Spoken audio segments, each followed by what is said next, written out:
And we are live on the internet. You can start whenever you want. Welcome to the Canyon Dems meeting. I am very pleased to have all of you on virtually because it is a really good night not to be out driving around in the thunder and lightning. And we're also having hail in some of the areas. So if you hear this other sound, it is outside. We're not producing it. So welcome to all of you who are our members and our visitors. As you can see on the screen, we cover a lot of South Orange County, the canyons, the Foothill Ranch, Rancho Santa Margarita, Coto de Casa, Las Flores, Ladera Ranch, Laguna Hills, Lake Forest, and Mission Viejo. And we have had a very exciting time the last few months figuring out what's going on with all the redistricting at the federal level with our congresspersons and down to the city level. And we'll talk about some of that tonight.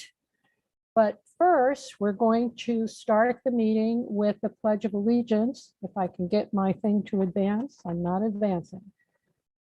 Why am I not advancing? There we go. Okay, so please join the Pledge of Allegiance. I pledge allegiance to the flag of the United States of America and to the republic for which it stands, one nation, indivisible, with liberty and under God, with liberty and justice for all. Thank you very much. So February is Black History Month, and I received the picture on your left as a Facebook link. It says, if this child was strong enough to survive it, your child is strong enough to learn about it. And it refers to the 1963 period when 20 Black students had to get into the public schools in Birmingham and Alabama over the objections of the governor. And so the federal government had to escort the children in and out of school for a while. Interestingly enough, February was picked for Black History Month because it's the birthday of President Abraham Lincoln and somebody else whose name is covered up by something on my screen, which I can't. Frederick Douglass. Thank you, Frederick Douglass. Thank you, Rachel. Okay, so this is our agenda, and the way it works is we will look at it together, and then we can vote on most of the things on the agenda rather quickly and get past some of this business. So we don't have any actions from the board, the executive board this month to vote on. So all we're doing is adopting the agenda, the minutes of the previous month, which were posted online. We're also adopting our motion to adjourn and the treasurer's report. So the question is there anybody on this Zoom who would like to pull one of those items for discussion? If you do, please put it up in the chat rather quickly. If not, Rachel, who is our web mistress, is going to put up a poll, and we're going to vote to adopt the entire agenda in one fell swoop. So, but before we do that, let me just talk about the treasurer's report because that's part of it.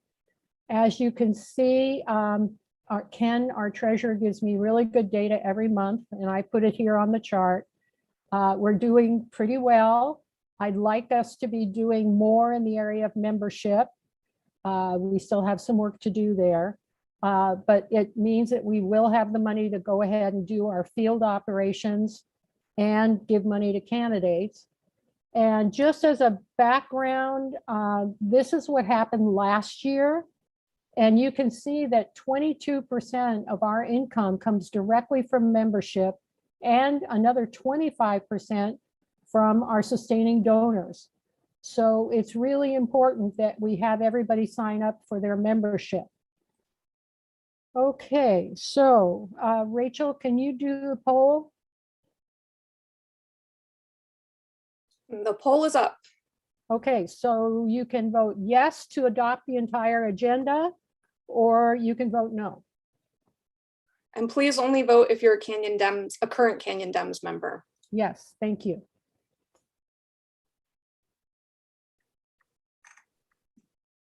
And I can't see the poll, so you'll Yeah. have to tell Hold me on a when enough sec. people have Hold voted. on. No problem. Well, looks like everyone who's voted that wants to vote has voted 100% to adopt. Thank you very much. Moving on. Okay, so we're going to move to committee reports. And the first report is from Janet Henry, our candidate recruitment and support person, who will try to explain this chart to you. Oh. Hold on.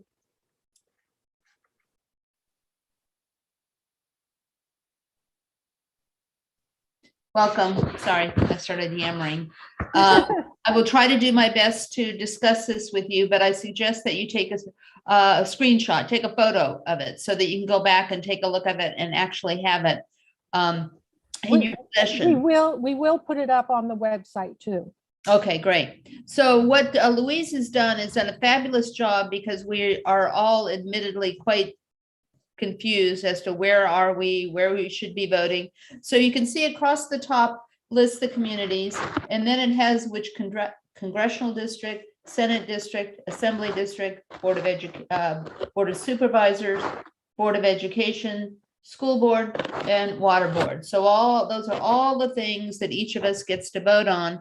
And then depending on what city you are in, if you just simply go across, you will see your particular areas. And this only has to do with the Canyon Dems, thank goodness. So let's start then by looking at the activity that's been going on at the state level, just to kind of fill you in. We had the preliminary pre-endorsements going on for the 17th and the 18th, and people from our club were actually involved. So at this point, as Louise has put on the chart here, we have Asif Mahmood, who has been preliminarily endorsed. It's going to be final. Our districts will be final tomorrow, and then it goes to the state party for endorsement. But things look pretty good for him. He is currently a physician. He previously ran for insurance commissioner, and he's supported by Briseño, who has been working with him. He currently is moving to the Tustin area to work in our district and to support our district. Okay, then we, let's see what else we have here. If we move on to actually, I wanted to go to the 71st district. As you see the question marks there, because just to fill you in on the latest of what's going on, we don't have a Dem candidate for very good reasons. It's 10% to the advantage of Republicans.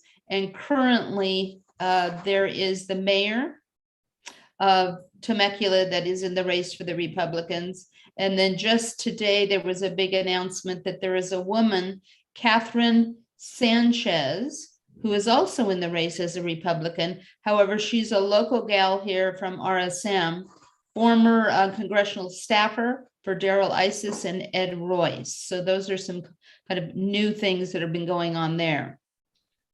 Now let's go kind of jumping around a little bit to the Senate District 38. And you will see that Blake Spear got the nod, but please be aware that as of this moment, Joe Kerr, who was the other candidate, is staying in the race. He feels he has the backing of labor, and he feels he has some good state endorsements. So that's what's going on there. And then just for your knowledge, Matt Gunderson, who is from Mission Viejo, he was a former car dealer. You might have recognized the name. He's the Republican candidate. Then let's go to Board of Supervisors. As you know, Katrina Foley is going full steam ahead. We don't have an election right now for the 3rd district. So that's why you see some of us get to vote and some of us don't. And then for County Board of Supervisors, right? Katrina Smith is full. Karina Smith. Shereen Smith. Shireen, sorry, Shireen Smith, thank you. Shireen Smith is full speed ahead. She will be continuing to do fundraisers, and we'll send those out to you because this is really, really important. She's, basically just a local candidate, doesn't have a huge, backing from the state or anything like that. Then if we go to, Saddleback Valley, we've got Dan Walsh, who will be running, and his location is more over by Laguna Hills, and I think part of, and maybe all of Laguna Woods. And then we have, of course, Barbara Schulman, who is the 5th district, which is part of Mission Viejo and Rancho Santa Margarita. We don't have anybody yet for the Capo district. I think is it number 2? Okay, which is Santa Margarita and Ladera. Then over to the far side, you look at all of those water boards that we would be looking for candidates for, and of course for city council. So that's kind of where we are now. Things are well underway, and we'll keep you informed, and we'll let you know candidates that come our way. We definitely will interview them for the executive board and then send them on to the membership. Any questions or anything? Are we good? Yeah, well, we'd be good if I could make it move. There we go. Oh, okay, good. You're showing good. So those were the, that is for the 18th, let's see. Yeah, that's the 18th district. Those were the results. And then we are not. Does anybody know why that thing is binging? I think that's me getting text and I don't know how to turn it off. I'm sorry. Okay, that's all right. That's fine. Sorry. Yeah. So for us, the area that we're concerned with is the Blakespeare Kerr issue, and Duncan and Duran are down a little bit south. Now, my understanding is that Lori is staying in the race as well. Okay. All right. And then did you have one for the next one for the 18th? It's at the bottom. Do you see it? Oh, I see. Oh, okay, you added on. Good. Okay, there it is. Yeah, the white part would be the 18th district. Good for Asif Mahmood. Very good. Thank you. Okay. And that's the latest and greatest. And then we got. Okay, and we're still looking for city council candidates in all these councils. Yes. Yes. Very important. Yes. Yes. Thank you, Janet. Yes. Thank you. Okay. I'll So, mute myself so you don't have to hear that dinging. thank you. Okay. And do you want to talk about membership?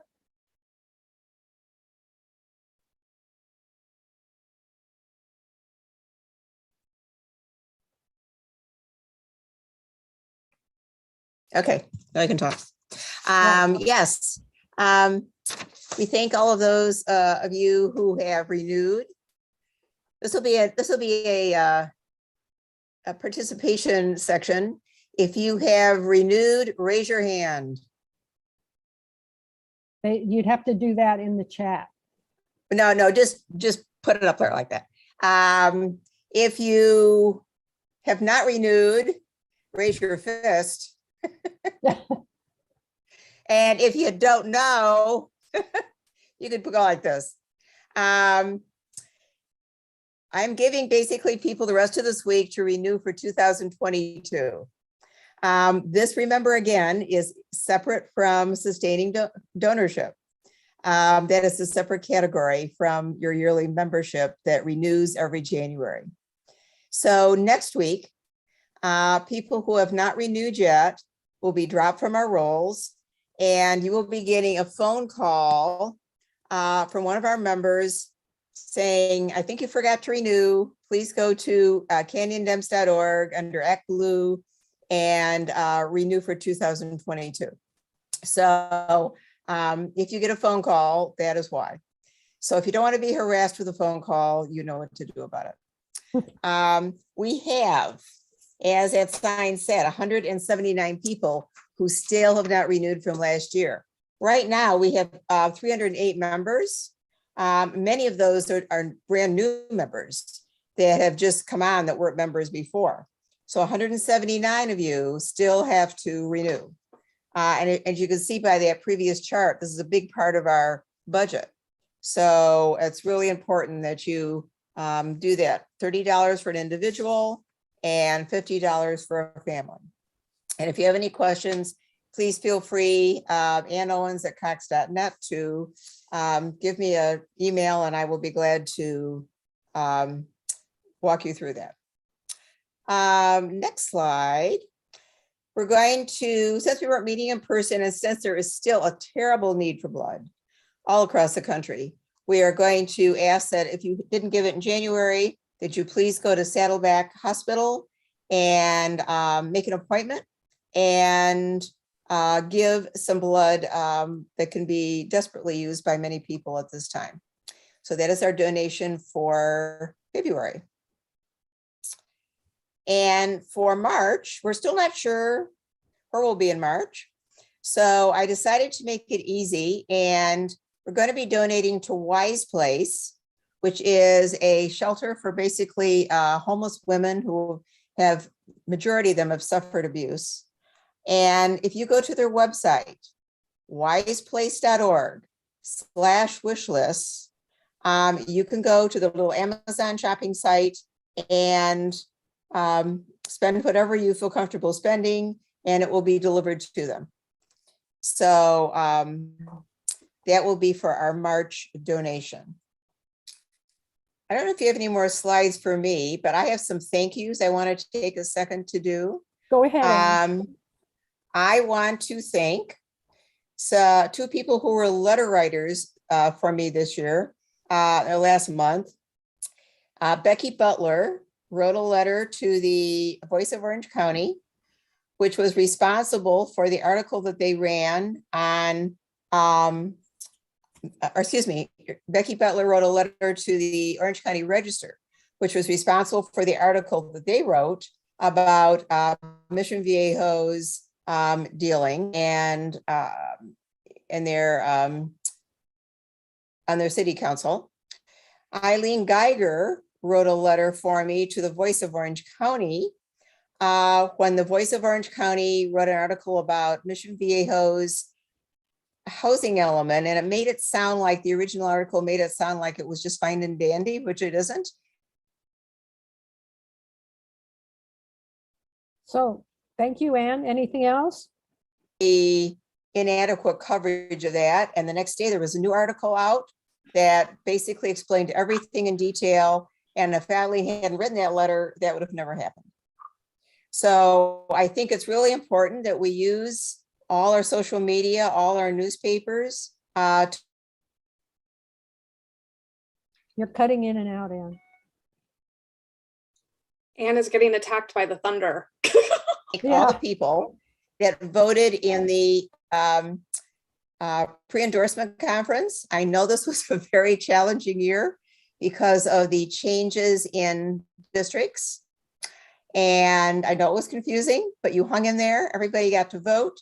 And I want to thank Kathy Palmer, since I was out of town, for holding a Zoom meeting for all the participants so they could have hopefully most of their questions answered during that time.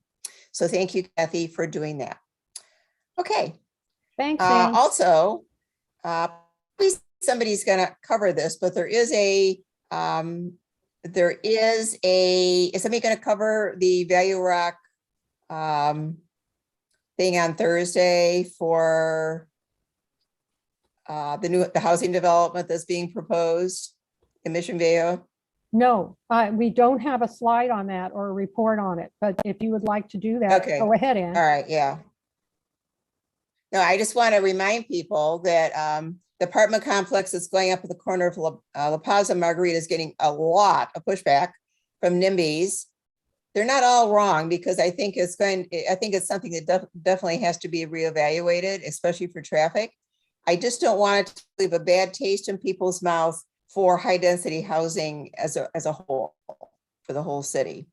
So if you see comments today, if you see comments being made, and there's a lot on there about it, they're out there holding signs. Thursday, they're going to be out there holding signs.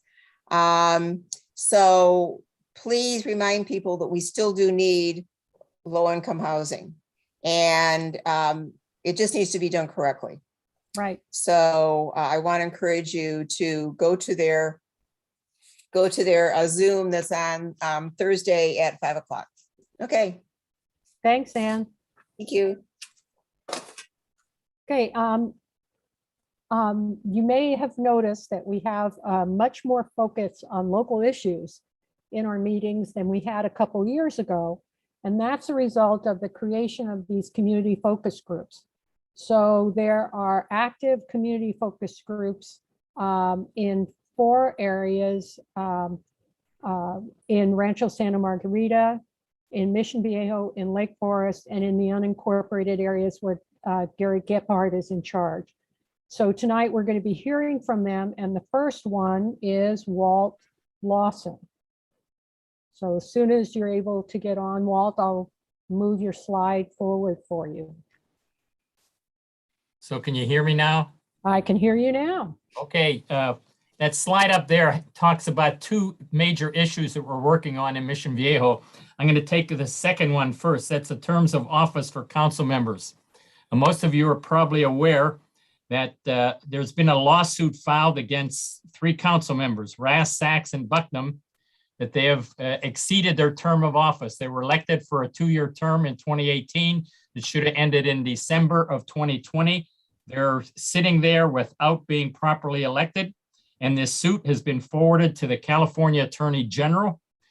We're hoping that the Attorney General, after they review the suit, will forward it to the Orange County Superior Court, where that issue will be decided. So we're still in a waiting mode in that situation. We're hoping that they move that along. That's who have tried to tell them that it's getting late. We need to get this done.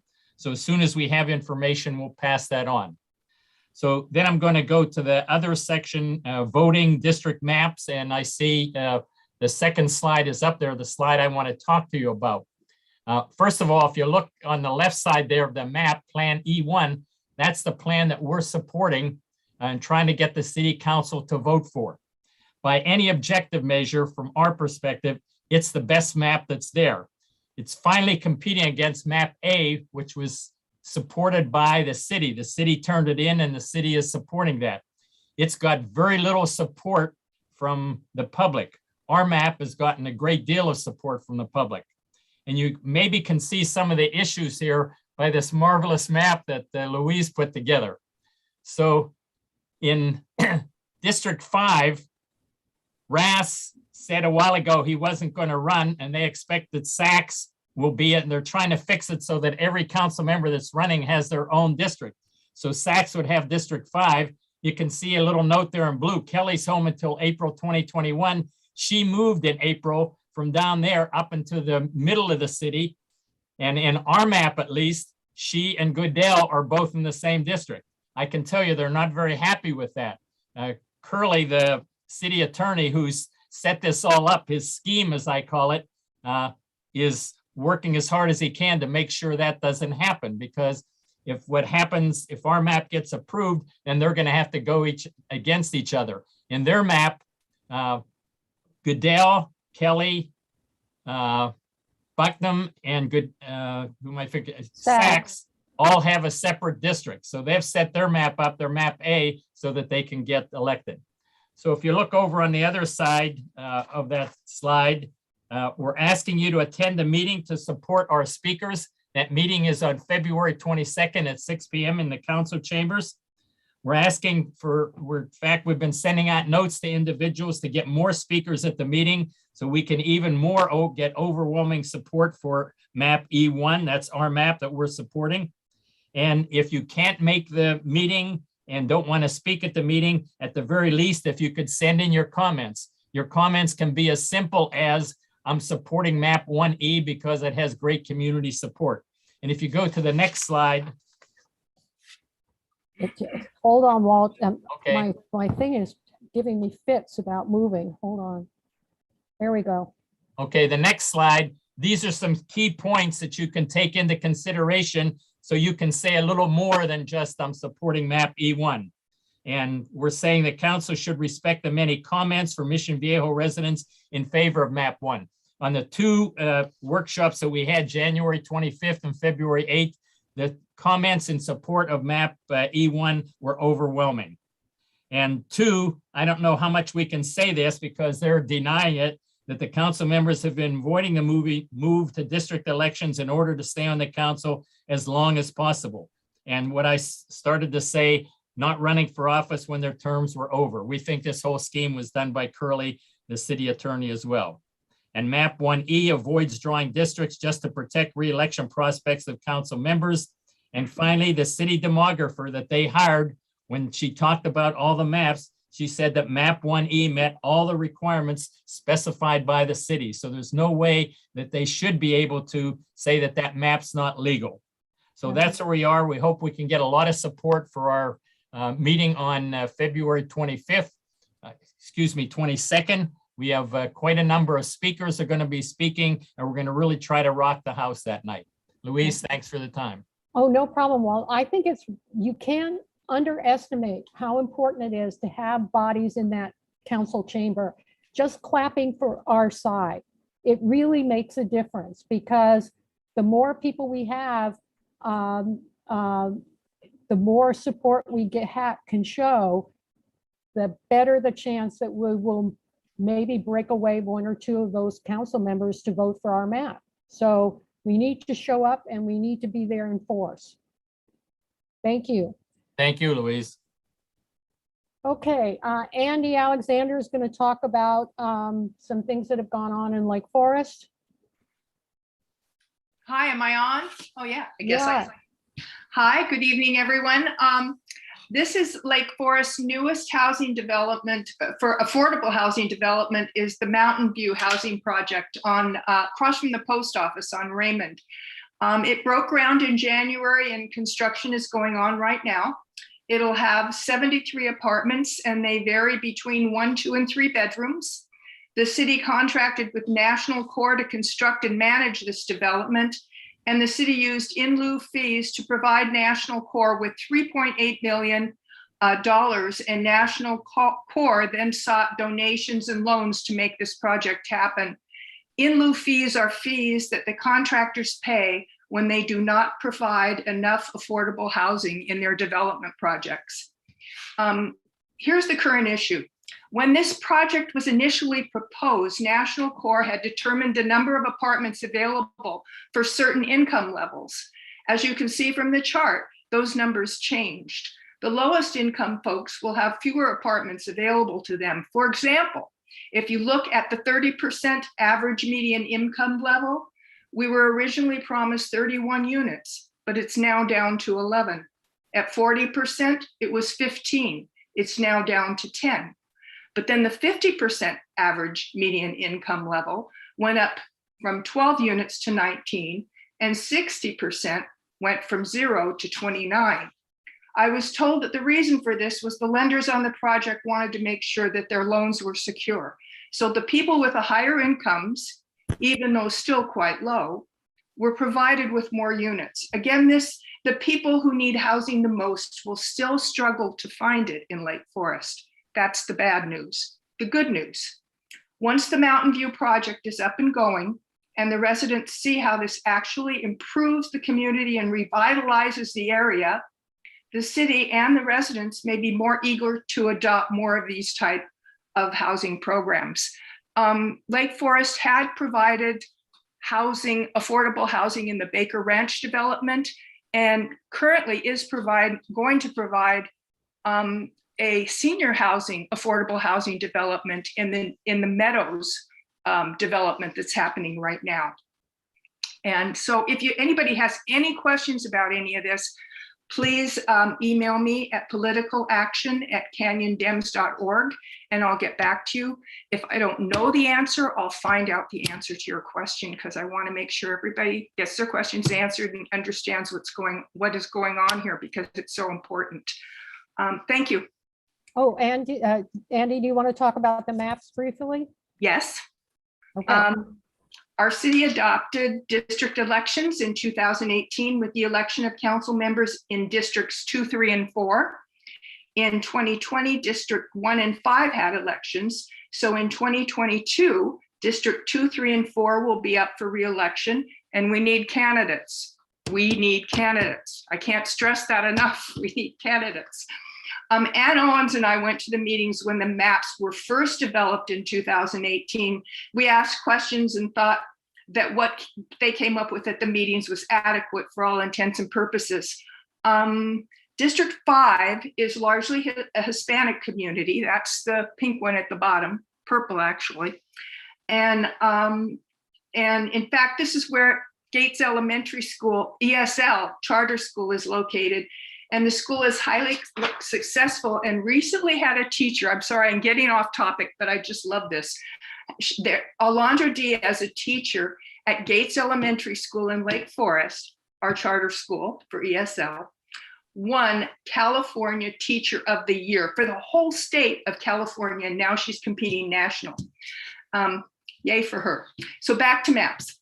I don't see any problem with the maps that have been submitted so far. The final map has not been selected. It's supposed to be selected tonight. And we're using the demographer map right here. The little red lines that you see, those were the former districts. So actually, they've taken the existing districts and expanded either vertically or horizontally to get the numbers. What's interesting about this is there really isn't anything very contentious here at all.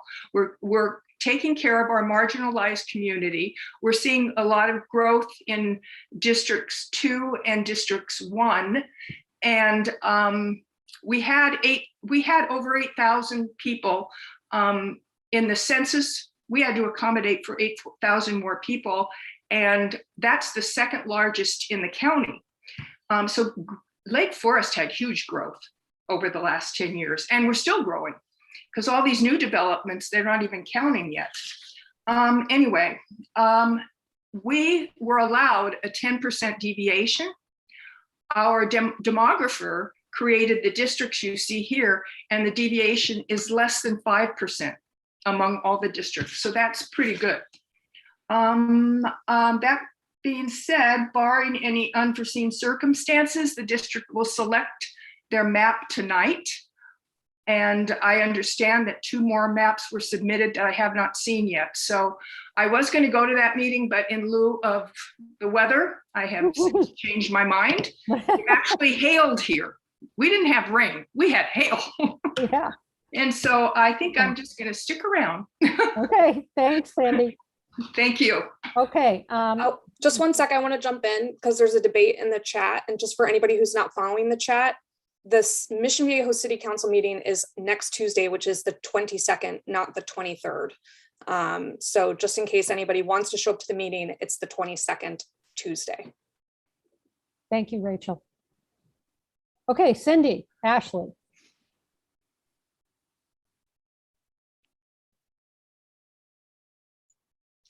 Thanks, Rachel, for unmuting me. Hi, everyone. I'm the group lead for Rancho Santa Margarita. I've got my contact information up on the screen. Reach out to me if you don't receive my emails. I just send them as needed as things arise. So I try not to send them too frequently. We are having a virtual meeting this Saturday at 10 a.m. to have a meet and greet for the RSM residents of Canyon Dems.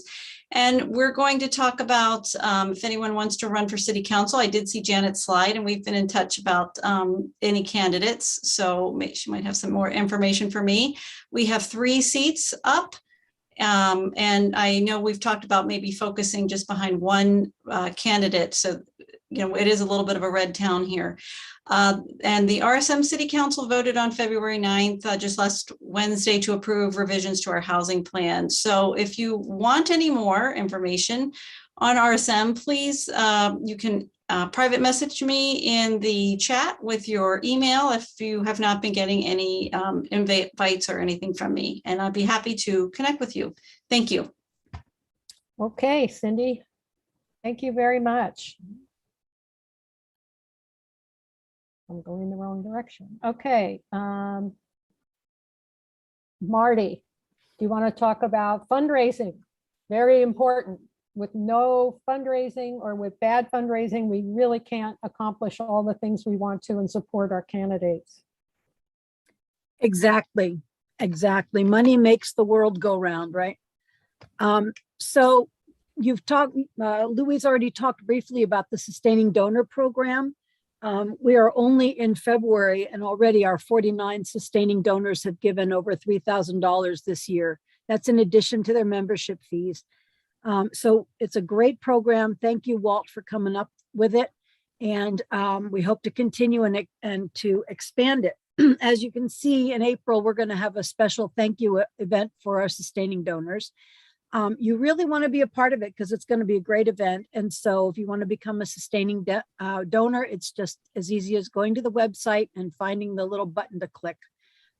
If you want to give monthly, a couple of dollars monthly, or if you want to write one large check, it doesn't matter to us. We will take your money no matter how you want to give it to us. We also have the ice cream social, which we had this year. We had it in this past year. We had it in September. It was way too hot. So hopefully May won't be quite so hot. It was a big success. Everybody had a great time. It was a wonderful family event. Katie Porter asked to be invited to it. And of course we said, oh yeah, sure. So we'll see. We'll see what's going on.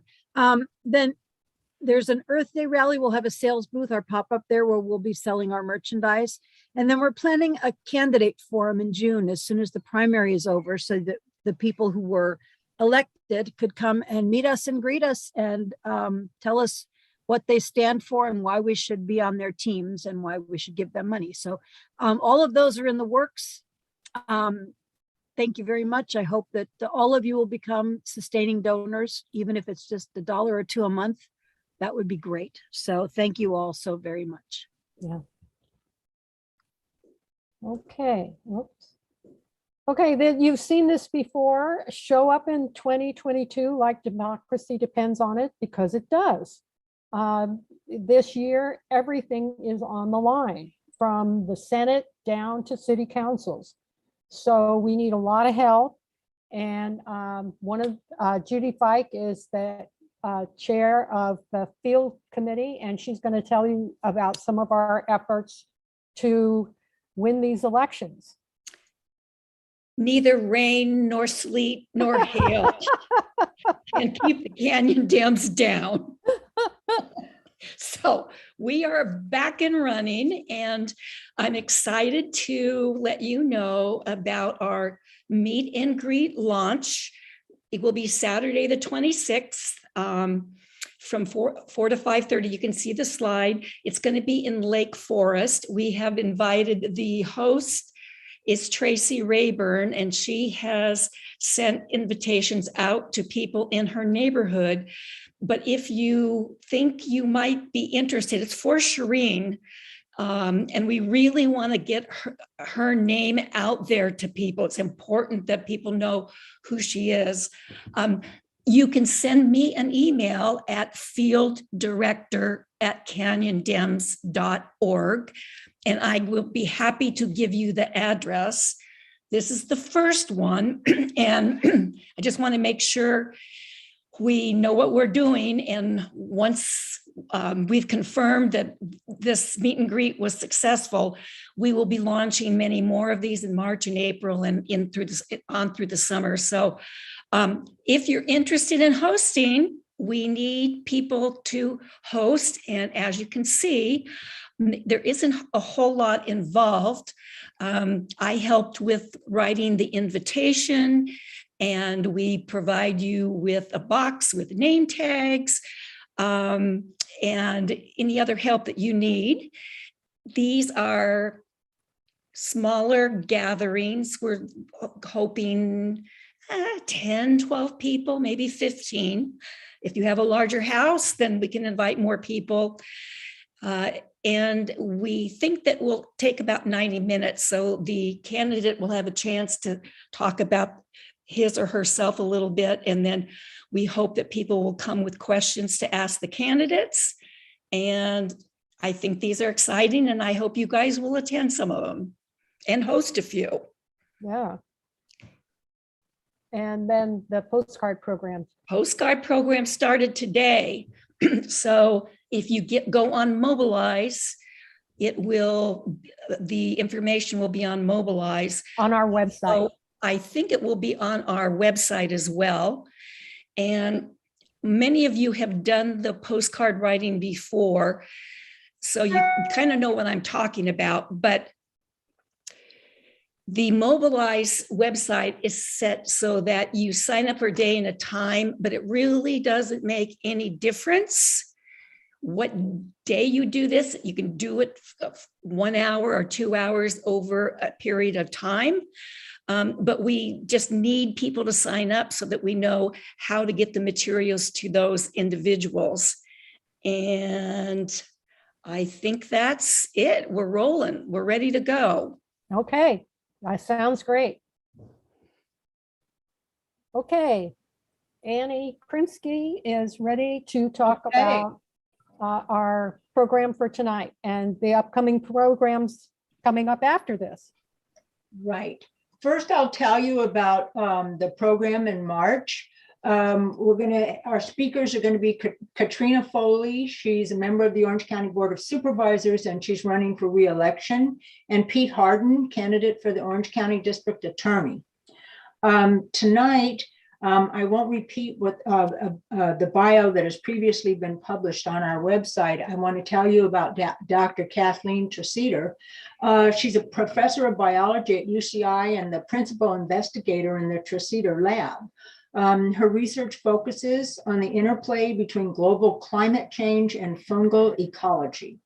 She's published more than 100 peer-reviewed articles about her research that have been cited over 19,000 times. She's also been recognized as one of the most influential scientists in her field by the Web of Science group. Kathleen is currently running for a seat on the Irvine City Council.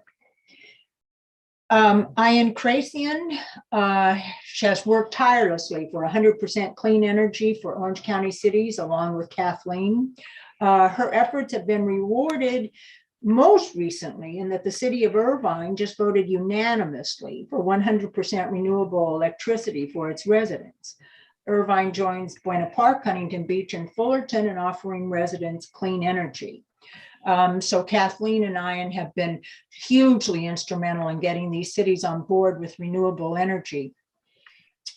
Andy Alexander, has worked a lot with Ian on the community choice energy efforts.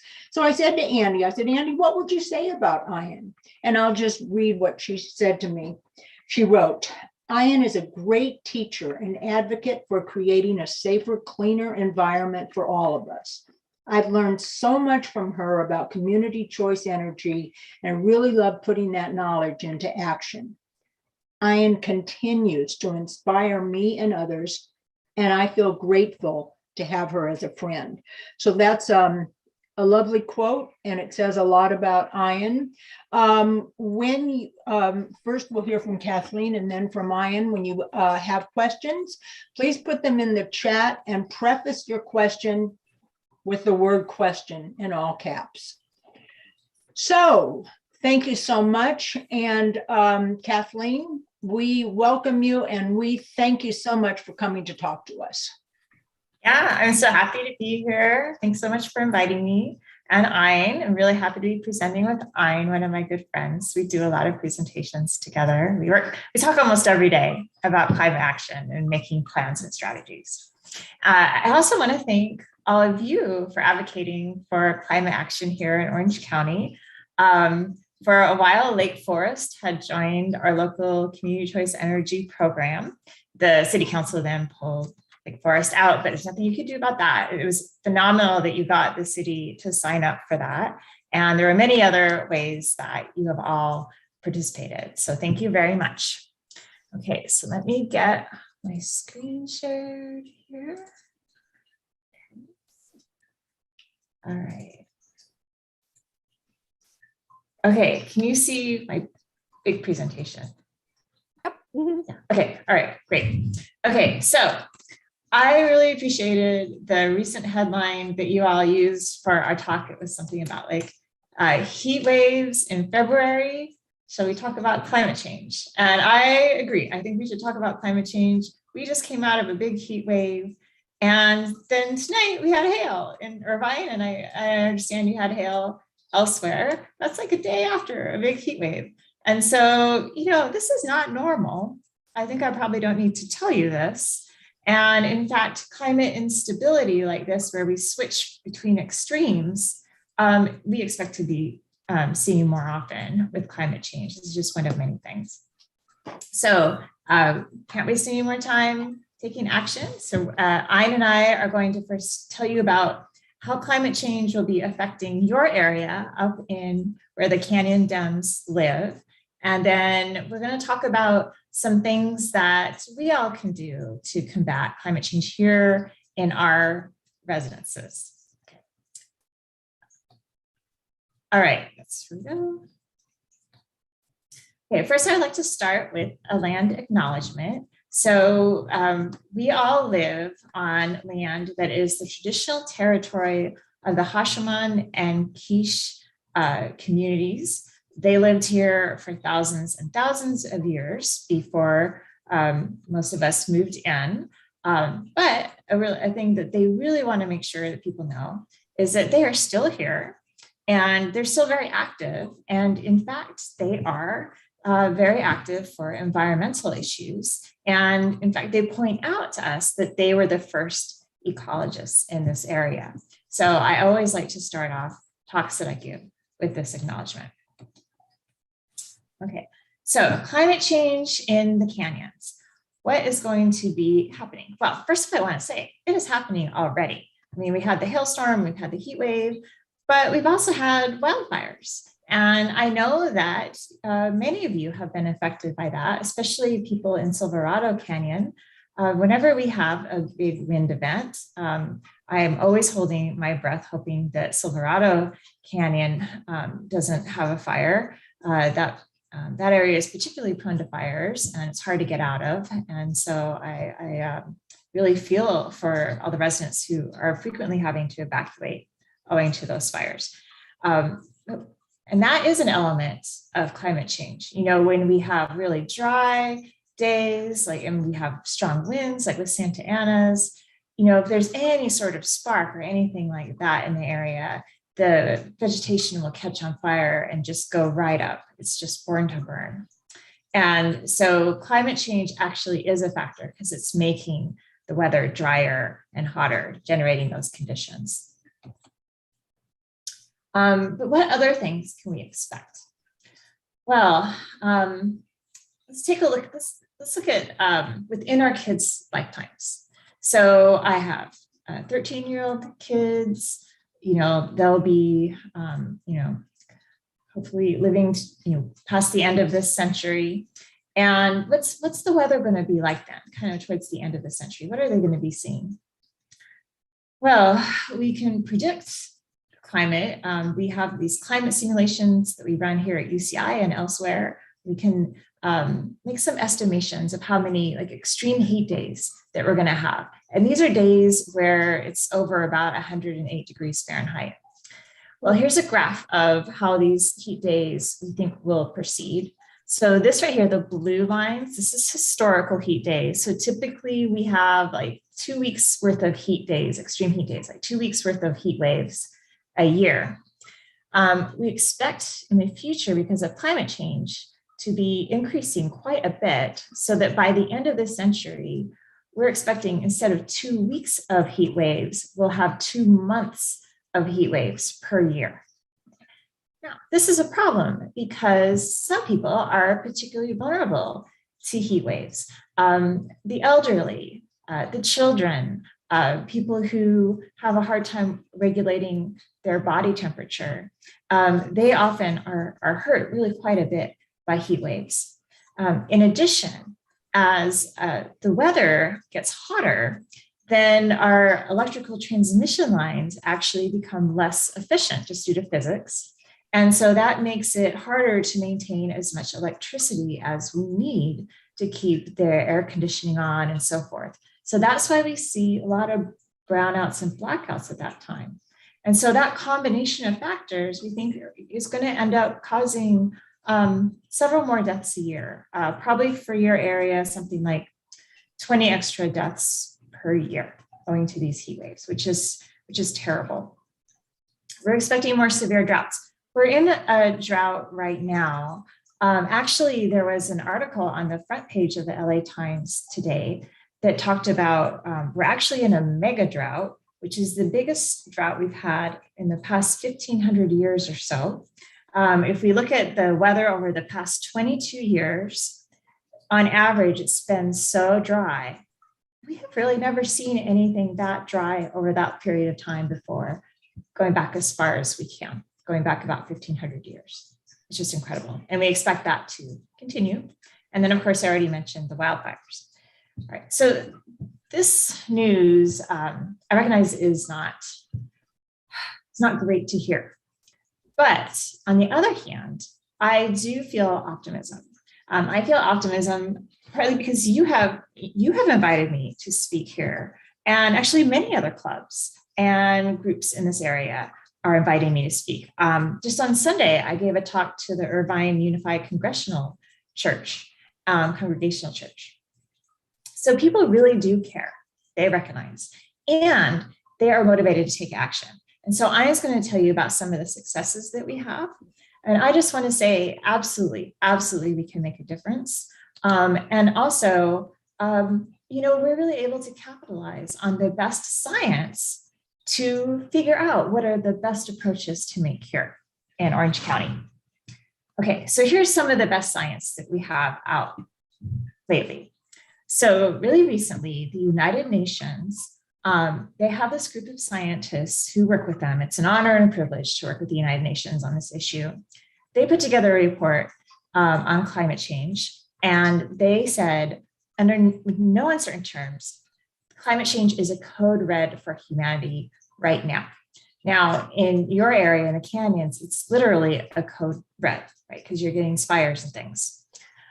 They said that we are rapidly approaching the deadline at which we can make drastic changes to our greenhouse gas productions and still save climate stability. Okay, we don't have very much time left. Okay, so this UN report said very, very critical, we act quickly. Well, a separate group of scientists started looking specifically at California. All right, for California, what is the timeline that we need to act decisively on climate? Well, these scientists, when they looked at their climate projections for California, they said, we actually have to achieve carbon neutrality for the state of California by 2030. Okay, very, very soon. So what do they mean by climate neutrality? Well, climate neutrality means that we are not putting any net greenhouse gases into the atmosphere, right? So basically, we have to cut almost all the greenhouse gas production that we have. All right, so no more gasoline cars, no more electricity derived from fossil fuels. And then anything else any other greenhouse gases that we can't help but produce, we have to make sure that there's an equal process that takes that CO2 out of the atmosphere. So like planting trees or something like that. Okay, so we need to have this all done by 2030. Given the fact that it's 2022, this is a monumental change that we need to make. On the other hand, it is possible. Technically, it is possible for us to do this. We also have a lot of political will. Okay. And in fact, I'm very proud, Irvine, which is my city, just back in the last part of last fall, the city council adopted a resolution unanimously to go carbon neutral by 2030. All right, so meeting that scientist goal, right? And in fact, we based our resolution on the best science, which was that scientist paper that said we needed to go carbon neutral by 2030. All right, I'm very proud of this. I really want to do everything I can to make sure that Irvine meets that pledge. That is why I'm running for Irvine City Council. We need to take a lot of action very fast in order to do this. I don't want the city to pledge to make this change and then not follow up. We got to do it. Okay, so one of the ways that we're trying to achieve this goal in Irvine is we wrote a fairly detailed resolution. And this is the same resolution where we pledged the 2030 carbon neutrality goal. And I'm really proud I was one of the co-authors of this resolution. I'm on the Irvine Green Ribbon Environmental Committee, and a few of us got together and wrote this, and the resolution came out of that committee and went to the city council. We relied on these goals that have been set out by the National Academy of Sciences, some of the best scientists in the country, and we worked them into this resolution to help us find this blueprint for achieving carbon neutrality. So one of the things that we first said, very foremost that we need to do is have a zero carbon local economy consistent with our 2030 targets. We also specified detailed deadlines.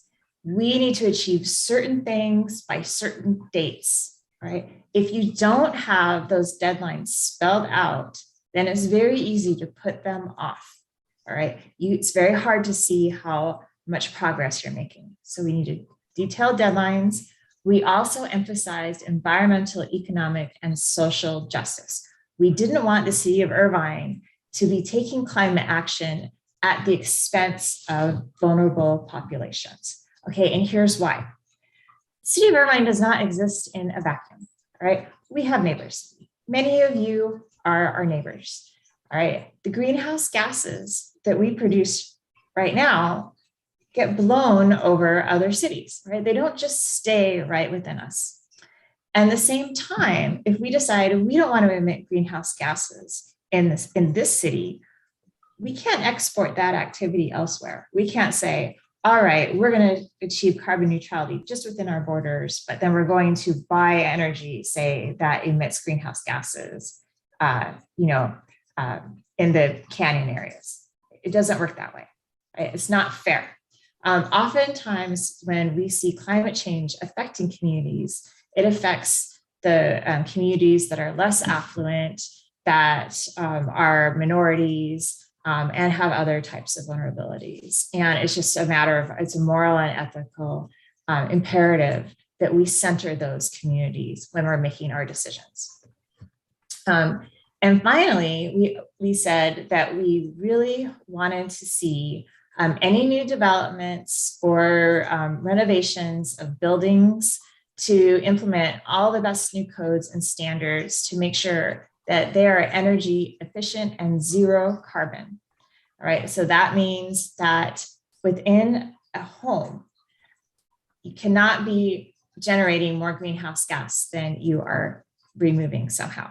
Okay, so in many cases, practically, that means that the whole house needs to become electric, right? So no natural gas burning or anything like that. Okay, so these are massive changes that we need to make, and we need to make them yesterday. But again, we have the political will. We also have the will of the public.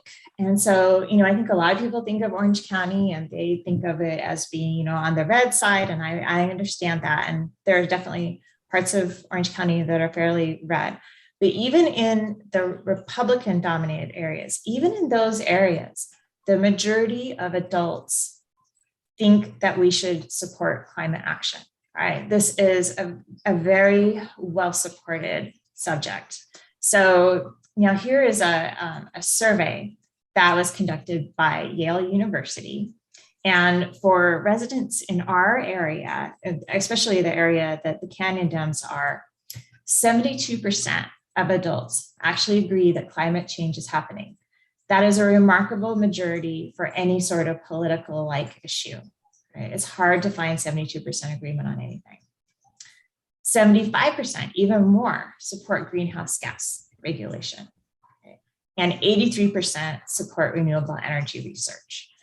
So in general, people are really supportive of climate action, and that is wonderful. Now, I was asked to talk about a recent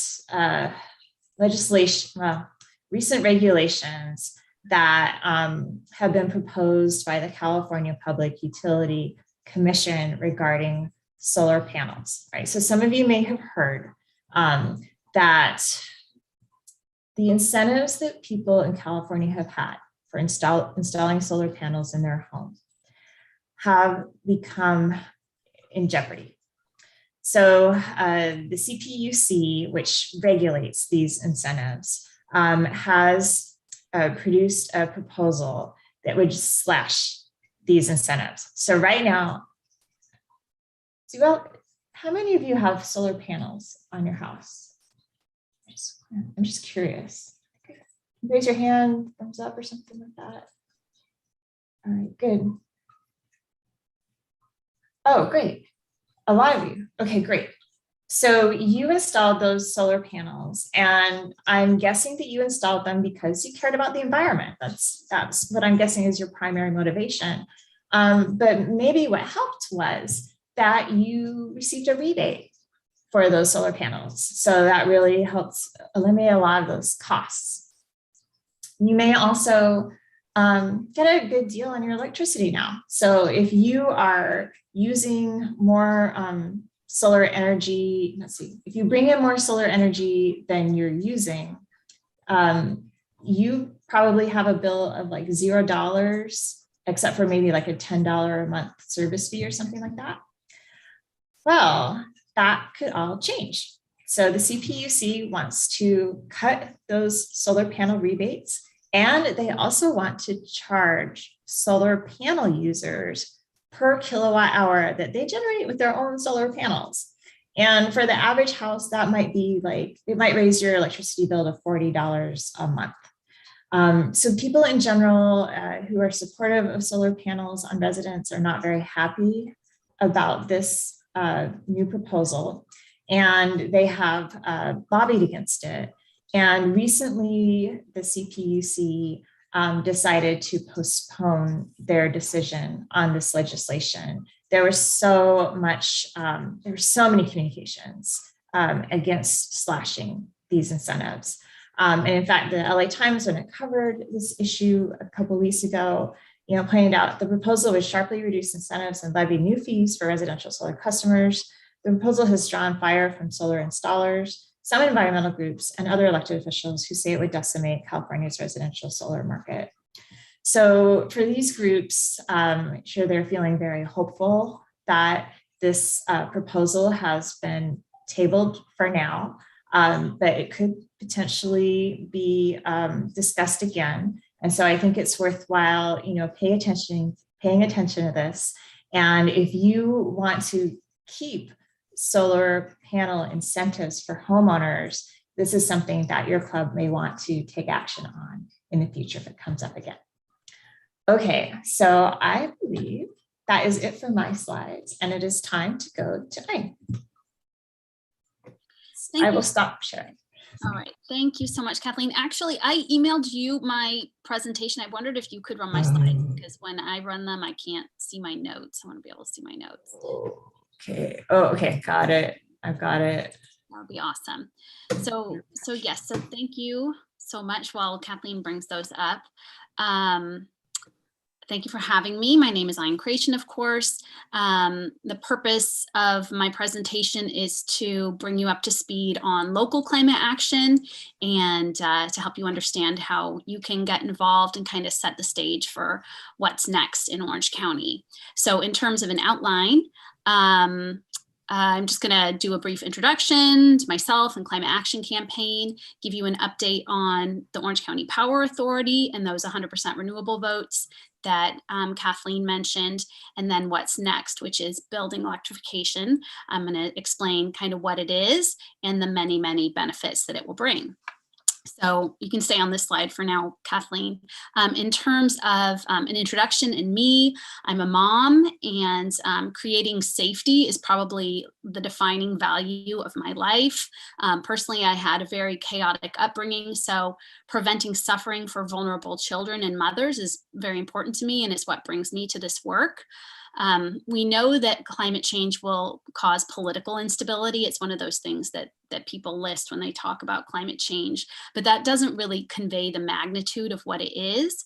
I always think about a story that I read some time ago about a mother in Somalia who was forced by political instability to march across a desert with her 2 young children. And after a few days that she just couldn't carry them both anymore. And so she had to choose which one of them to leave behind. And so this is the climate crisis. These are the kinds of decisions that people are going to have to make. And so we really cannot overstate the trouble that we're in. And we are here in Orange County at this very unique time in history when we have like humanity's last grasp at fixing this problem. So I really appreciate you all being here and, you know, being part of the solution and for the work that you've already put in collaborating on community choice energy and those things that were mentioned. So a little bit about Climate Action Campaign. Climate Action Campaign is a 501c3 nonprofit. And so we are only able to do our work through the support of folks like you. So if you have the means to contribute, I appreciate it. I actually need someone to host a small fundraiser, a salon for us. So if anyone's interested at the end, wants to share the information with me, then I'd appreciate it. So our mission is to end the climate crisis through effective policy action. And we do our work through a lens of equity and justice, understanding that while climate change will harm everyone, it will harm low-income people and communities of concern first and worst. And that's already the case and has been, you know, throughout the history of the fossil fuel economy that we have all, you know, grown up in and experienced. So Climate Action Campaign has what we have seen as a replicable model to create the kind of big scale changes that we need for a livable future. And we see that the technology and the policy that we need are affordable and will actually save us money and make our lives better. They'll make us healthier, and they're feasible and they're available now, and all that we need, according to the IPCC report, and as Kathleen just said, all we need is the political will to bring those changes to life. So if you could advance to the next slide, Kathleen. Thank you. So I want to provide an OCPA update and just sort of in general, what I always like to tell people about the climate crisis and their place in it is that these three, you know, we've all heard of the three or the inconvenient truth, right, about climate change. But three kind of fun facts about climate change is that greenhouse gases, of course, cause climate change. But then also cities cause greenhouse gases. According to the United Nations, as much as 3/4 of emissions are caused by cities. And you as an individual have the most power to make change in your city. While you might not be able to impact what happens at the UN climate conference or in DC as they debate Build Back Better, you can make change in your city relatively easily. So, so that's why it's exciting that you're all here. So in terms of an OCPA update, this kind of illustrates the kind of change that we're talking about at the local level. So Climate Action Campaign, in concert with many others who are on this call, Kathleen, Margot, I think is on the call, Andy, of course, was really instrumental in some of this, and others worked together for 5 years to bring community choice energy to Orange County. And so community choice energy is a program that enables a city to rapidly accelerate the renewables that it gets much faster than is possible through the local investor-owned utility, which is for much of Orange County, SoCal Edison. So thanks to all that work starting this year, not 2030, not 2035, but starting in 2022, we will have 3 cities in Orange County that have a default electricity product of 100% clean electricity. Those cities are Irvine, Buena Park, and Huntington Beach. The city of Fullerton will have 70% clean electricity as its default. And this is all made possible through the Orange County Power Authority, which is the first community choice energy program in Orange County. So this is really important because in Orange County, electricity is the second largest source of greenhouse gas emissions, or more specifically, the burning of methane to power the boilers that create electricity, the steam that powers the boilers that are used to create the electricity that we use. So currently only about 35% of your electricity from SoCal Edison comes from zero carbon sources like solar, wind, and geothermal, but that is about to change with the Orange County Power Authority. So these votes are a really big deal because they're going to eliminate 1.7 million metric tons of greenhouse gas emissions every year, which is about equal to taking 364,000 cars off the road, which every year, again, which is also equal to the amount of carbon stored in a forest, about 2.5 times the size of Yosemite National Park every year. And so these are the kinds of big scale changes that we need. For Climate Action Campaign, our theory of change is that first we build community will, and then we build community will creates political will, which then allows us to win on these policy issues that we need to. And fortunately, in California, we have many policy tools available to us that are available that make it possible for us to achieve these changes. So the Orange County Power Authority is in launch mode now. More cities can join OCPA this year. Usually cities join toward the end of the year. But the key takeaway I want y'all to get from this is that we can win these local fights, and that people like Andy and Margot and Kathleen and me and a lot of other folks, like, working together can make this happen.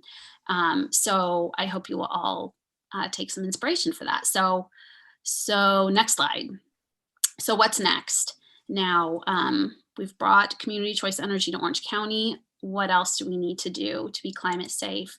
One major thing that we need to do is to electrify Orange County. Science says, as Kathleen noted, that we need to reach zero carbon by 2030. That's 8 years from now. And then we need negative emissions after that. That means nature-based sequestration at scale. That means we need, wetlands, we need forests, we need nature spaces to be sequestering carbon because technology-based carbon sequestration is not there and is not going to be there by 2030. So what we need to do is we need to stop. I mean, this goes back to the slide about what causes climate change is greenhouse gas emissions. We need to stop creating the emissions that are driving climate change. Seems kind of basic, but that means we need no more gas-powered machines. We need no more gas-powered machines for driving, for water heating, for space heating, for cooking, which means stoves, and for clothes dryers. And so that's what we mean when we say electrify Orange County. And we need the policies in place at the city level to facilitate that. And so this is going to bring a huge number of benefits. It's going to benefit us from a climate perspective, from a health perspective, and our jobs and economy. Getting the gas out of buildings is so important because about 30% of our emissions come from buildings, actually. And unfortunately, buildings have a 50 to 100 year lifespan. So a new building that's constructed today with gas piping in it is a problem. And so we need to stop creating buildings that depend on gas, and we need to focus on delivering the policies that are going to expedite the expansion of these all electric technologies. So, and that's because the gas, when we say natural gas, there's nothing natural about it. For one thing, I want you all to, this is another key takeaway. This gas that we're talking about is methane, and I'll tell you a little bit more about that in a minute. But yes, so making these changes will keep us climate safe, will improve our health, especially for vulnerable populations who are always disproportionately impacted by pollution. And so cities can achieve all of these things with a building electrification reach code, which I will explain sort of at the end. So next slide, to provide a visual of what we're talking about when we're talking about building electrification. On the right here is what we have currently is the gas burning house in almost all of Orange County that is powered by gas, and it is leaky. It brings health and safety risks, explosions. It is extremely wasteful in terms of energy. It has methane that leaks out of it at its joints and at every point along the pipeline from where the methane is extracted to where it finally reaches the house. And it causes a tremendous amount of indoor and outdoor air pollution that harms our health, and particularly for vulnerable populations. Whereas a clean all electric house provides clean local energy jobs, provides health and safety benefits. Clean air will actually save us a lot of money. And again, clean air and renewable energy. So it's very, very exciting, all the benefits that it will bring. So next slide. So we need to act now. And this goes to what Kathleen was talking about in terms of how much time we have left based on the number of fossil fuels. Can you all see my cat trying to get out? Is that so funny? She's just over my shoulder. I have to give her a shout out. Okay, so we need to act now because we have about, according to the IPCC report said in 2018 that we had 12 years to get there. But of course, we really haven't done anything since 2018 for a lot of reasons, sort of at the scale that we need to, certainly for the first several years, because for a lot of reasons, nothing was done. And so that delay has cost us. And so now we have about 8 years. And so unfortunately, we can't argue with physics. And as they say, when this is all, I have a lot of research in here from Saul Griffiths, who wrote a fantastic book called Electrify, which I recommend highly to everyone. I cite a lot of his research, and he's also one of the heads of a group called Rewiring America. But so he says that when Mother Nature, to the point of like market-based solutions, when Mother Nature arm wrestles with the invisible hand, Mother Nature always wins. So I love that. But so what we need to do is to radically ramp up production of electrification technologies and implement the policy and financing tools that will enable the 100% substitution of gas machines with all electric. So what you can see here on this graph is what would have been possible. So if we'd started in 2000 over here on the left, then we would have had 30 years for each 50% cut in our emissions. But because we didn't do that, every year with our carbon budget that we have based on all the pollution we've already pumped into the atmosphere and what we have left so that we can avoid the sort of warming over 2.7 degrees Fahrenheit, which would cause these runaway amplified climate effects, that we need to reach this 0 point by 2030. We're up against it in terms of time. And so starting in 2020, 2 years ago now, would have given us 10 years for each 50% cut. So we need really rapid adoption of these policies. So it is still possible to reduce greenhouse emissions in line with a 1.5% Celsius pathway through rapid electrification, relying on already very well developed technologies. And those technologies are wind and solar power plants, rooftop solar, electric vehicles, heat pumps, which is a replacement for both, I have to give a shout out to heat pumps. It's a replacement for both your gas powered furnace and air conditioner.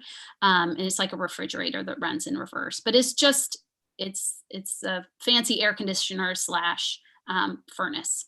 And batteries is the other thing that we need, which are available at scale, and not all of them are chemical based, and not all of them have, recycling issues that people like to talk about. There's also like pumped hydro and other things like that in terms of batteries.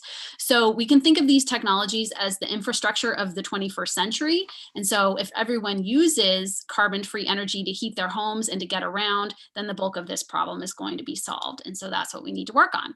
So next slide, please. I want to talk a little bit about methane.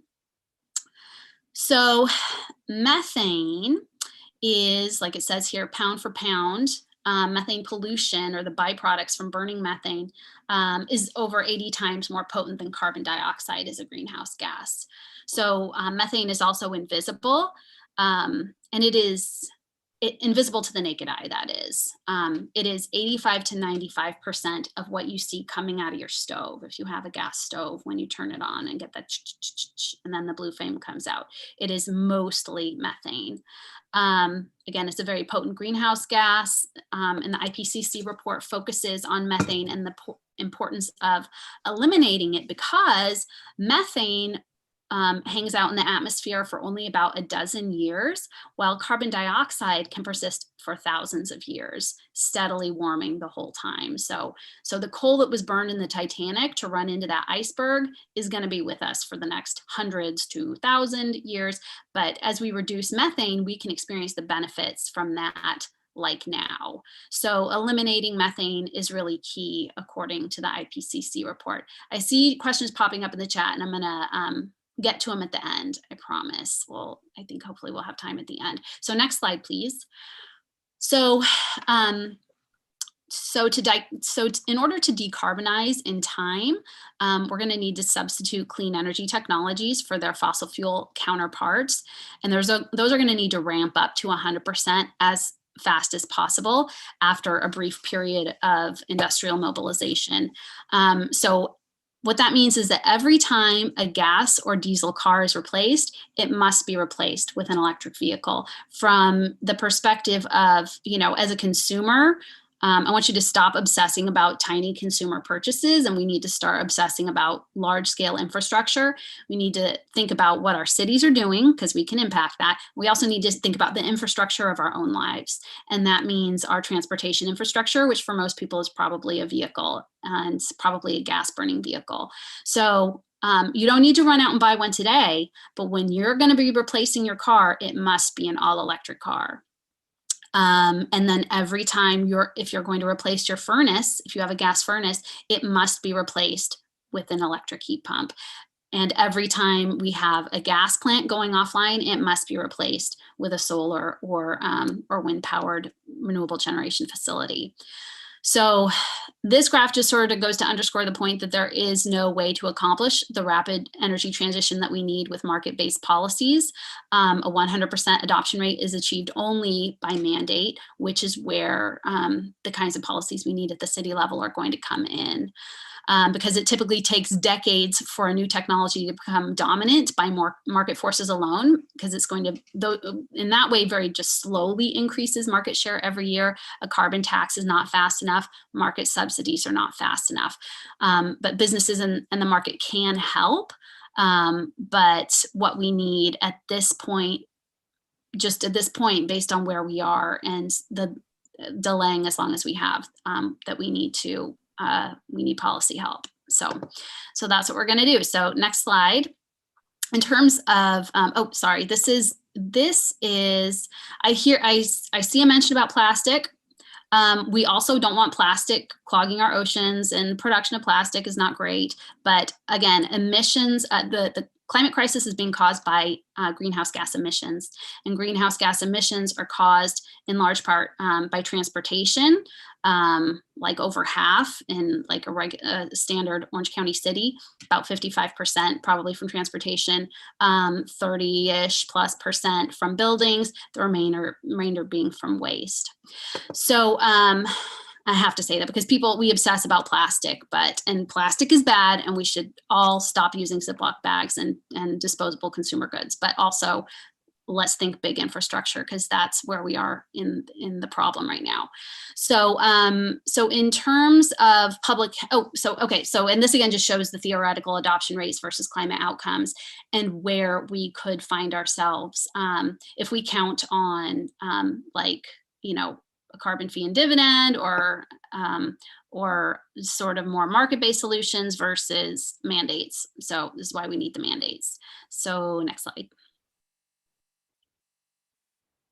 Yes, I wanted to talk about the public health implications, and Stanford University, Kathleen's alma mater, I believe, recently, you can see the January 7th date on this research, Stanford scientists found that the climate and health impacts of natural gas stoves are much greater than previously thought. So this is some kind of shocking information, but there is more pollution coming from the stove in your house than from the highways and ports that people in polluted neighborhoods live next to. And in fact, the pollution levels caused by your gas stove would be illegal if it happened outside your home, but because EPA air quality rules don't apply to indoor air, it's legal inside your home. So I want to show you, Kathleen, if you could click on and go full screen with this video. It's a brief video from those Stanford researchers. And unmute yourself, I guess, if you're muted. I don't know if the audio will come through. Sorry, Kathleen. Sorry about that. Here we go. Let's try it again. Can you hear that now? Can you? Oh, okay. Hang on. Sorry here. I can try and run it on my side. Did I hit it? Let me see. Oh no, I'm fixing it. I'm fixing it here. Okay, let's try it. Does that work? Nope. No, here, let me see. I will. Aw. Sorry. Okay, I will share my screen. I will get to it. Stop share. Let's see if I can do it. Okay. And maybe it won't work for me either. Oh, am I gonna have to Google this? Sorry, hold on.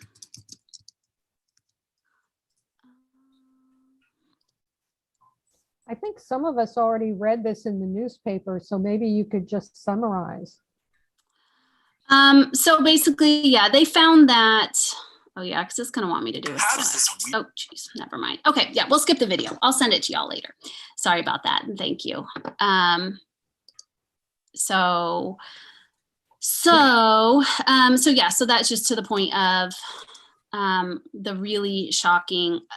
One thing it does talk about in the video is the fact that that your stove leaks even when you're not using it, actually, and the impact of that leak, it just happens around the clock, all around the year, and it causes, you know, toxic outcomes in terms of air quality and climate impacts all the time. So actually, I have to share that today I got an induction cooktop stove installed.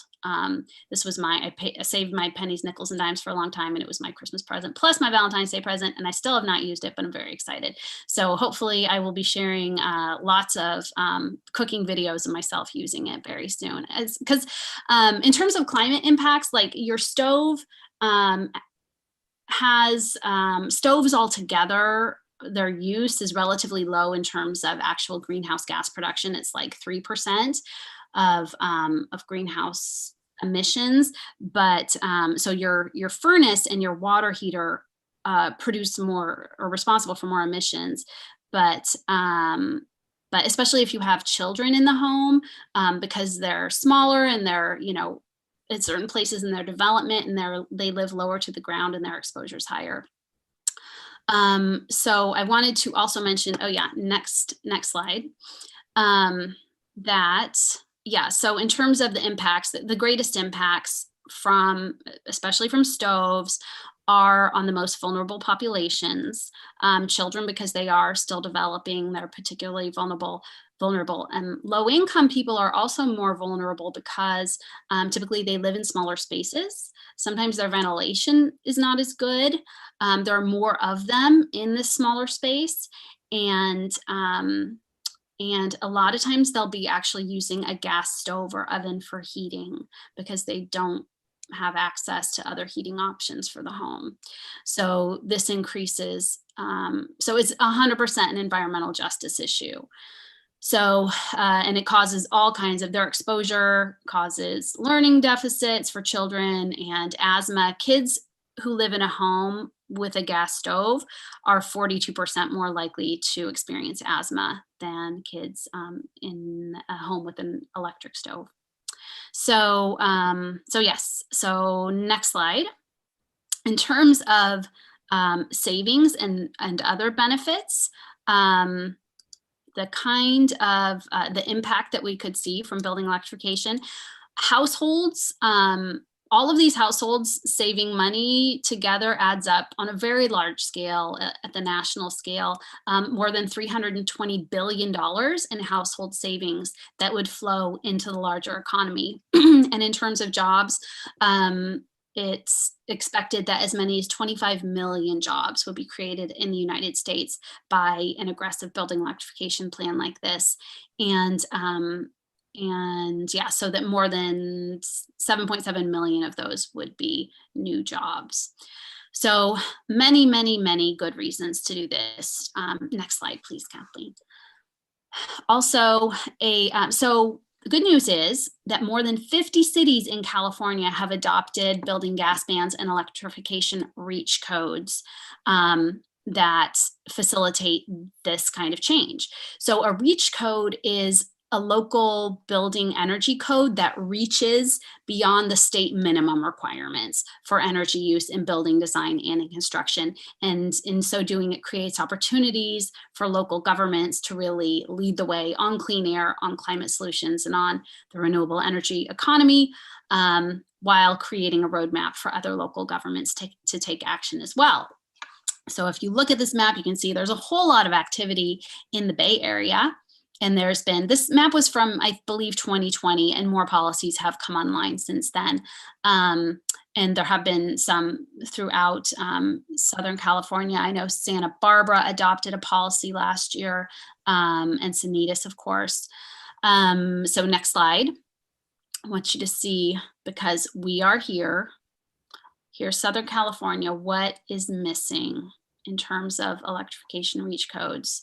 As was the case for a long time with community choice energy, there's nothing happening in Orange County. So the Irvine City Council voted December 14th to work on drafting an ordinance and to do stakeholder outreach in service to a building electrification policy. We'll need political will and community support around that. And there are 33 other cities in the county as well, where this is possible to achieve. So next slide, I have just an example that I've shared just the sort of headline we see when something like this happens. The Encinitas, they passed a gas ban for new buildings, including homes, in late, sometime last year, it's like in the fall, I believe. But they did have a carve out for restaurants, allowing restaurants that really felt like they needed it to have gas. And this can be a really helpful accommodation, so that where you have strong opposition from, certain interests in a city, that some exceptions can be made. Although there are a lot of, great cooking alternatives. And I will say that 2 out of 3 Michelin kitchens uses an induction stove. It is more precise, has more control. And so, but there's a perception issue around the stove. People are more attached to their gas stoves because they're more hands-on with it. But so anyway, so in terms of the city policy, sometimes they do make exceptions and carve outs, but this Encinitas policy was one of many that is very exciting and provides real change. So let's see, next slide. I might be sort of toward the end of my slides here, I believe. Yeah, so I just wanted to leave y'all with this thought that the most common way that people give up their power is by thinking they don't have any, that you all have more power than you know. And if you care, if there's anything that you love on earth, that you can make these changes. And so I hope you will bring your, bring it all, bring your can't sleep at night, bring all your systemic advantages, your disadvantages. Like, we all have to bring all that we have to this fight to achieve these changes, these big changes that we need. So I think that's it for me. My next slide is just contact info. I invite you all to reach out. I'll say again that we need someone to host a small fundraising gathering. So if anyone wants to do that, then please let me know. And I'm happy to take any questions that I can. I can help you by giving you some of the questions that are in the chat. A lot of them pertain to the new composting rules, the rules for food disposal. And one person wants to know if there's any way to make those rules more user-friendly for senior citizens. Kathleen, since you're on the green ribbon, do you want to take this one? Yeah, so each city is choosing their own way to meet this state law. And so, for instance, Irvine is, they're having our waste facility company just give us a separate bin, so we have like a renewable recycling bin, a trash bin, and a green garden waste bin. And now we're going to have a food waste bin. And so I appreciate that. but other cities are taking different approaches. And so my guess is that if you have a community that has a lot of seniors in it, if you're able to communicate those needs to your city staff to tell them what you need, that's best. I wouldn't know. I would want to ask seniors what would be best for them, but it would depend on your community. So sorry that that's not a direct answer, but basically you have a lot of power there and it's through your city council. Here's a very specific question, and it's one I've wondered too. Does this mean that we're not supposed to be using our garbage disposal anymore and that we should be bagging all the food that we would have put down the garbage disposal?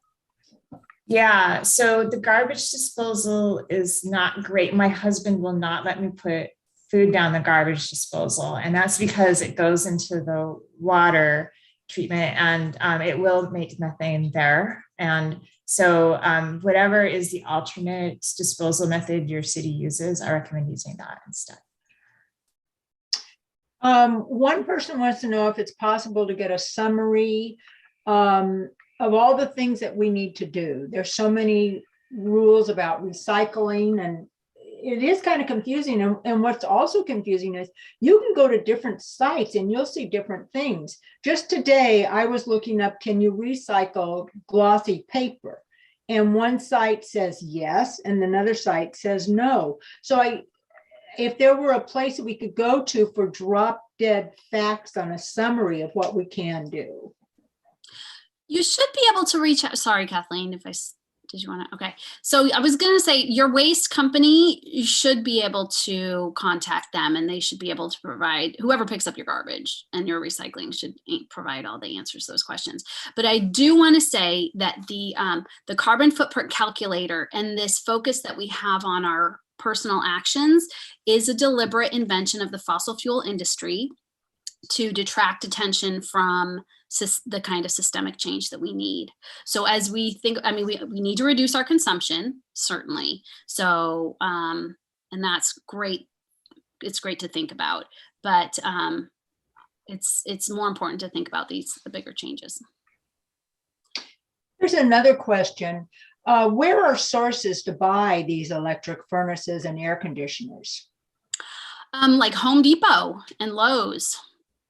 You'll just want to look for Consumer Reports reviews them alongside all the other products. Mm-hmm.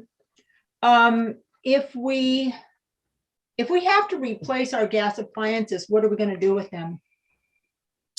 They can be recycled. I mean, steel, especially, all metals are recycled at a higher percentage than other materials. So yeah, definitely. But when you look at the lifetime emissions of an all electric device, even if it's run from the traditional grid and not from a 100% renewable grid, there's no contest that the greenhouse impact of an all electric appliance is much lower than much lower than a gas powered, because you also have to think about the extraction, because I'm guessing that the question is getting at well, why should we even replace it? What about just continuing to run it? And that's like I'm saying, we don't need to replace them right now because it's not feasible for most people. Like if you just replaced your water heater last year, you're not going to want to do that. But if you need to replace your furnace next year, then you should look at an all electric one, and there will be options for that. So yeah.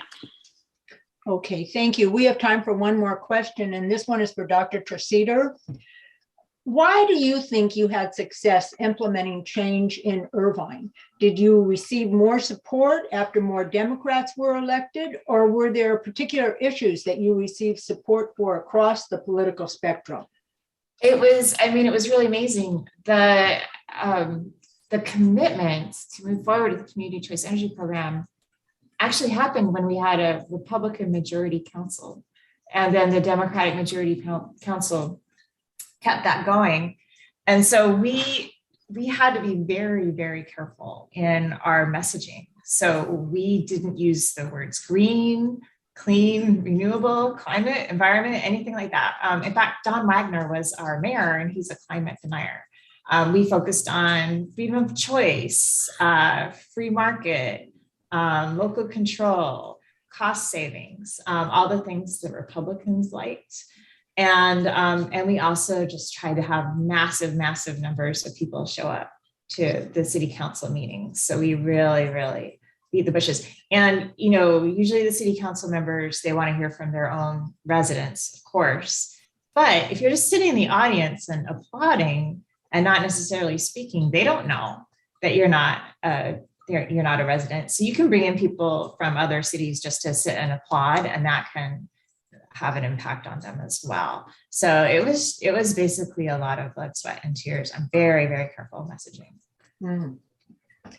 Well, thank you both so much for coming to talk to us and the work that you do. I can't think of anything more important, and we really appreciate you taking the time. I know we learned a lot, and I hope you come back again. Thank you. Thank you so much. Before we close, Marty, apparently I had a wrong date for the Sustaining Donor event. It's actually on the 30th. Exactly. Yeah. Okay, So it will not conflict with Earth Day. Yeah. So sorry about that. No problem. Okay. And we'll leave